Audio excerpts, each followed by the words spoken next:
Amtrak's Northeast Regional is by far the busiest intercity train in the entire country, but it's broken and it needs to be fixed. At least, that's my opinion. So how would I fix it?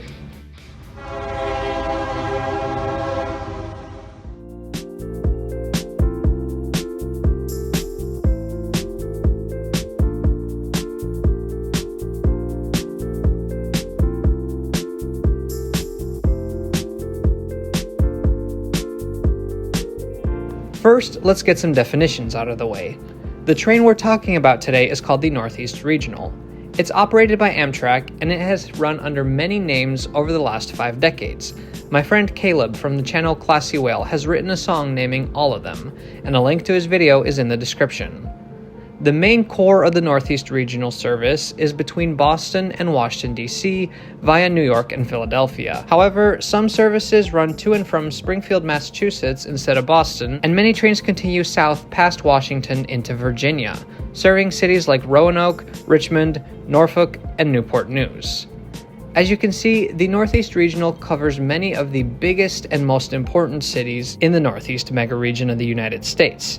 Since it provides frequent intercity service to all these cities and is very competitive with flying or driving, this train is Amtrak's most popular service by far. Now, the tracks that the Northeast Regional runs on, at least between Washington and Boston, are called the Northeast Corridor. This line is completely electrified, and some sections are capable of handling trains going up to 160 miles per hour. And the entirety of the Northeast Corridor is owned by passenger railroads or state departments of transportation. This, of course, makes it very different from most U.S. railway lines, which are not electrified and are owned by private freight railway companies. As a result, many Amtrak trains across the country are delayed by freight trains, even though that's technically illegal. So, what other trains use the Northeast Corridor? Well, on the Amtrak side of things, first and foremost, there's the Acela, America's fastest train. These are premium trains, traveling at slightly faster speeds on certain stretches, and only offering what they call business class and first class, no coach. Amtrak also runs many long-distance trains on the Northeast Corridor. Both daytime trains and sleeper trains will use the Northeast Corridor for part of their journey, and then switch to diesel power and travel to destinations across the eastern United States. Then there are the commuter trains. Usually these are funded by state governments, and they provide local services concentrated around the big cities on the Northeast Corridor. From south to north, these are the MARC train, SEPTA Regional Rail, New Jersey Transit, the Metro-North Railroad, Connecticut's Shoreline East, and the MBTA commuter rail. These commuter trains make more stops than Amtrak trains. In fact, despite Amtrak owning much of the Northeast Corridor, a majority of stations on the NEC are not served by any Amtrak trains, which is a fun fact. And finally, there are a few freight trains that run on short sections of the Northeast Corridor here and there, but this is mostly at night. Now that we've got definitions out of the way, time for clarifications. You just can't be too careful these days. First, in this video, I'm talking about how I would improve the Northeast Regional, not the Northeast Corridor. There is an endless stream of videos on YouTube already about all the ills of the Northeast Corridor.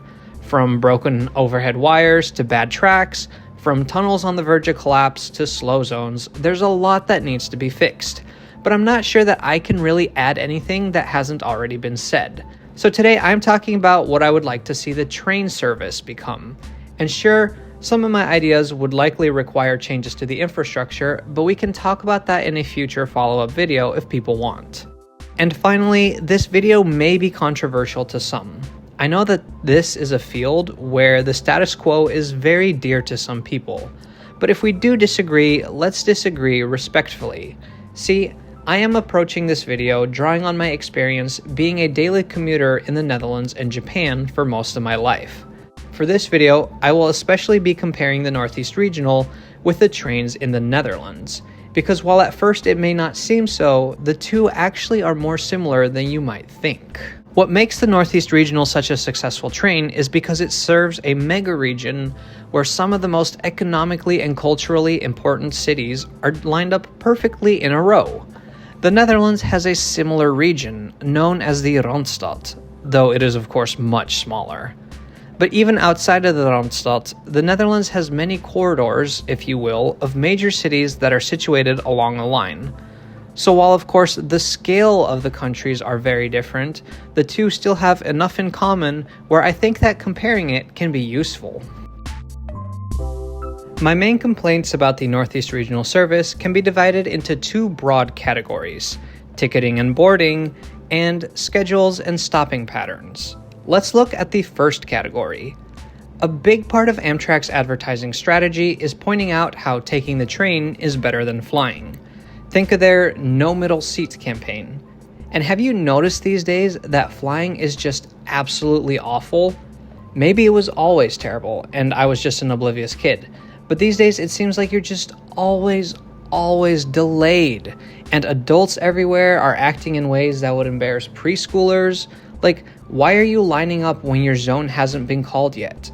You have a guaranteed seat. So yeah, you don't need to convince me to take the train, except a little question for Amtrak. Why does it feel like you are determined to only copy the bad parts of flying? I'm not talking about the baggage compartments on Acela. I'm not talking about the round trains with tiny windows. I'm talking about the boarding process. Earlier this summer, we took a regional to New York. We got to Washington Union Station about 45 minutes before departure, because Amtrak recommends you come early with plenty of time to spare. A little side note, an advantage of train travel is that there's no security, but requiring passengers to get to the station early kind of negates that advantage. Of course, this train runs every single day, but until about 15 minutes before departure, there was no information as to what gate this train would be leaving from. That's right, the word I used was gate. And then when the gate was announced, all hell broke loose. The several hundred people waiting for the train began lining up. And this is the line. It extended to the very back of the main hall, getting in the way of everybody else that was trying to use the station during that evening rush hour. And of course, a lot of people tried to cut in line. Lines for planes frustrate me because people have seat reservations. They're just not necessary. But on the Northeast Regional, you don't have a reservation. When you book, you only book for a specific train, but the seats on the train are first come, first served. So you do have to fight for a spot in the front of the line if you want a decently good seat. It's an unnecessary stressor in what should be the least stressful way to travel. If you board the train at an intermediate station, like, say, Trenton, New Jersey, or Wilmington, Delaware, the experience is completely different. You can wait for your train on the platform. And this is much like intercity trains in other countries. For long-distance trains that only run once a day, I can understand the need for a more controlled boarding process, but for corridor trains, it's just unnecessary and unhelpful. They don't even scan your tickets till you're on the train anyway. But the long lines to me are just a symptom of a bigger problem. The fact that you must reserve a specific train, but can't reserve a specific seat. This makes taking the train less flexible, shaving away the edge that it has over other modes. For example, this past Labor Day, I landed at Baltimore Airport and I had to take the train back to DC. I don't like to book those train tickets in advance because you never know if your flight will be late. But here's what happened. I've just arrived at BWI Airport near Baltimore, Maryland. I'm trying to take the train home to Washington, DC. If I were to take the first train that shows up, it would be almost $60. If we wait an hour, it'll be only $20. And so now I'm waiting longer to get home because if I wanted to take the first train, I would have to pay more than $1 per minute.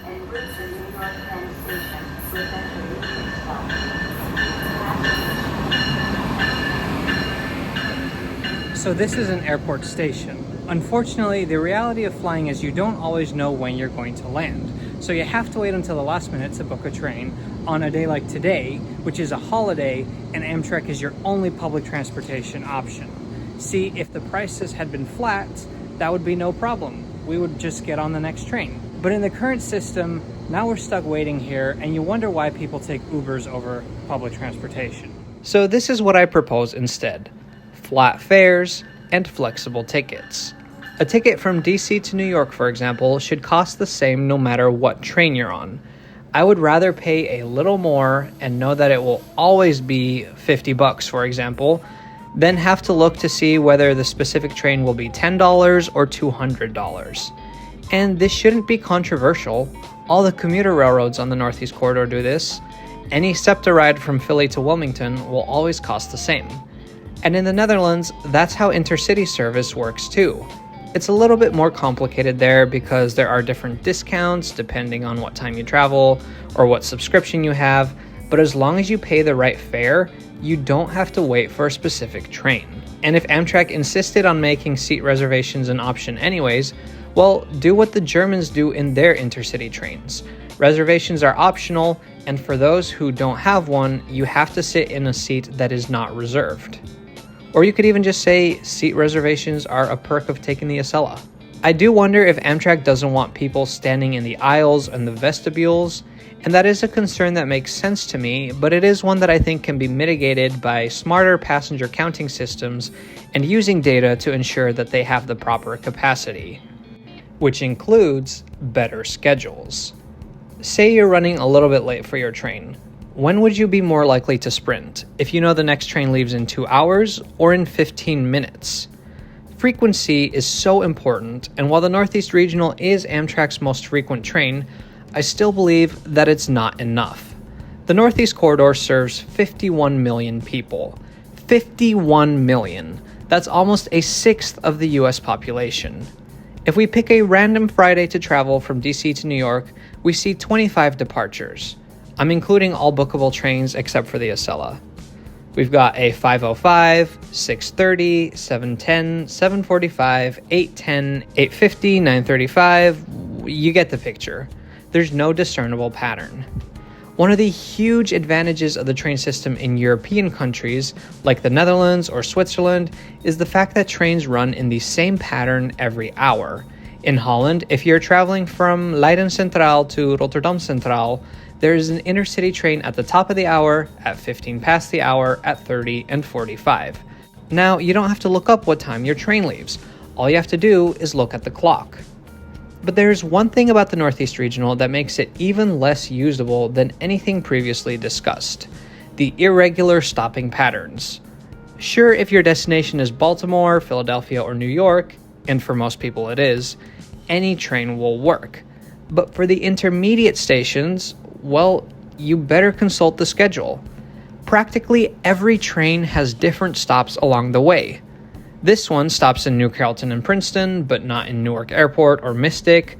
This one stops at BWI, but not Trenton. The already irregular schedule is exacerbated for people at these smaller stations. I don't have any plans to go to Newark, Delaware, but if I wanted to go there from DC, I would only have 3 trains a day to bring me there. And sure, it's all demand-based. I understand that. I even agree, Aberdeen, Maryland probably shouldn't see the same service levels as Newark, New Jersey. New York should have more trains than New London. But there has to be a more user-friendly way to accomplish this. Looking at the example of the Netherlands, there is a mostly clear distinction between types of services. So-called sprinters make local stops, while intercity trains stop at the more major intercity stations. Japan is probably a better example, or we don't even have to go that far. Caltrain in San Francisco does something similar. All trains labeled express stop at the same stations, no matter the time of day. It just takes away one barrier. You don't have to look at all the stops a specific train is going to make. You just have to know whether express trains serve your stop or not. So to fix all these issues requires a comprehensive approach. They're all dependent on each other. Abolishing reservations means you have to run more service. Having all stations served regularly means you need to run all trains regularly. So here is my final proposal. I would split the existing Northeast Regional service into 3 separate train services, 2 slow ones and 1 fast one. The fast train I would call the Regional Express. This would only serve the major stations: Washington, Baltimore, Wilmington, Philadelphia, Trenton, Newark, New York, Stamford, Bridgeport, New Haven, Providence, Back Bay, and Boston. These would run every half hour, leaving their origin station at the top of the hour and at 30 past the hour. Then there would be the Regional A. This train would serve half of the stops not served by the Express, on top of the Express stops. but imagine something like running local in Maryland and Delaware, but nonstop in New Jersey. Something similar in Connecticut and Rhode Island. The Regional A would leave at 15 minutes past the hour. Then the Regional B, which would leave at 45 minutes past the hour, can serve the stops that the Regional A skips. I would have both A and B stop at some medium stations, like the airport's BWI in Newark and maybe New Carrollton. This way, the most important stations get a train every 15 minutes. The medium stations and the airports get a train every half hour, and the minor stations are still served hourly. This alone would improve mobility so dramatically in this mega region. And like I said, tickets would have a flat rate depending on the distance traveled and would be valid on any train. Or if it is absolutely necessary for crowd control, there could be blackout trains during rush hour that require reservations. And importantly, you can just get on the train once it's ready. No airline-style boarding required. I probably wouldn't change much on the Acela. Its dynamic pricing, seat reservations, and more exclusive stops would make it a true premium product, like the high-speed trains in Europe. As a frequent user of the Northeast Regional, I always use the inconveniences that I experience to think about how things could be better. I really enjoyed this exercise of putting it all together, and I hope you did too. If you enjoyed this video, let me know in the comments. Thanks for watching today. Make sure to check out our social media and our store by clicking the links in the description below. We'll see you next time.